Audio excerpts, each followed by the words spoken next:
ka naman. Pagod ako. Ha? Buti nabutan kita, ilista mo ng pangalan ko dyan.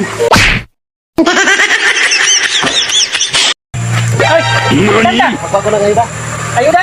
Ay, sige, magsunod na ako. Sa barangay? Oo. O, sige. Sunod na ako, ha?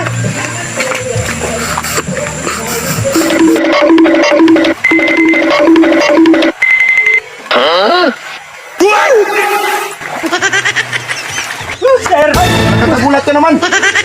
pagod ako. Buti nabutan kita, ilista mo ng pangalan ko dyan. Ano pangalan mo? Mogyaw. Mukeo? Salamat, Okay. sir, nabutan kita. Isa ka ng bayani ngayon, ha? Ha? Isa ka ng bayani. Bakit? I-ready mo na yung tulong mo kaya padala natin doon sa Nalindulan, ha? Yun, ayuda. Ayuda? Hindi ayuda ito. Ikaw ang magbigay ng ayuda doon sa Nalindulan. Salamat lang sa iyo, ha? Ipatawag na lang kita. Ha?